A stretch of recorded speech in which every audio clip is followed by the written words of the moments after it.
السلام علیکم ورحمۃ اللہ وبرکاتہ۔ ایک مرتبہ پھر آپ سب کے سامنے میں ایک نئی ویڈیو کے حوالے سے حاضر ہوں۔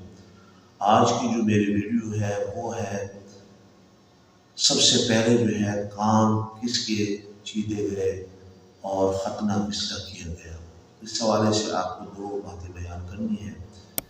سب سے پہلے جن کے کانوں کے اندر سوراخ کیا گیا اور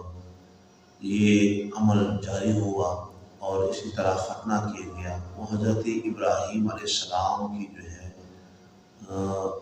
زوجہ محترمہ حضرت حاجرہ رضی اللہ تعالیٰ عنہ، حضرت اسماعیل علیہ السلام کی والدہ محترمہ اور حضرت ابراہیم علیہ السلام کی زوجہ محترمہ کے کان جو ہے اماں حاجرہ رضی اللہ تعالیٰ عنہ کے کان چیرے گئے،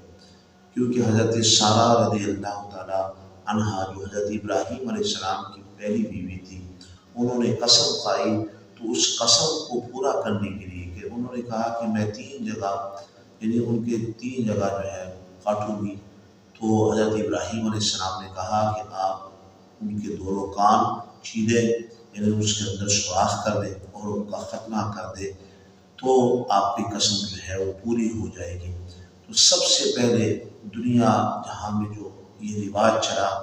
تو وہ حضرت اماں حاجرہ رضی اللہ تعالیٰ عنہ کے کان کے اندر جو ہے یہاں پر سوراخ کیے گئے جو آج تک جو ہے چلے آ رہے ہیں، اور سب سے پہلے ختنہ بھی یعنی آپ کا کیا گیا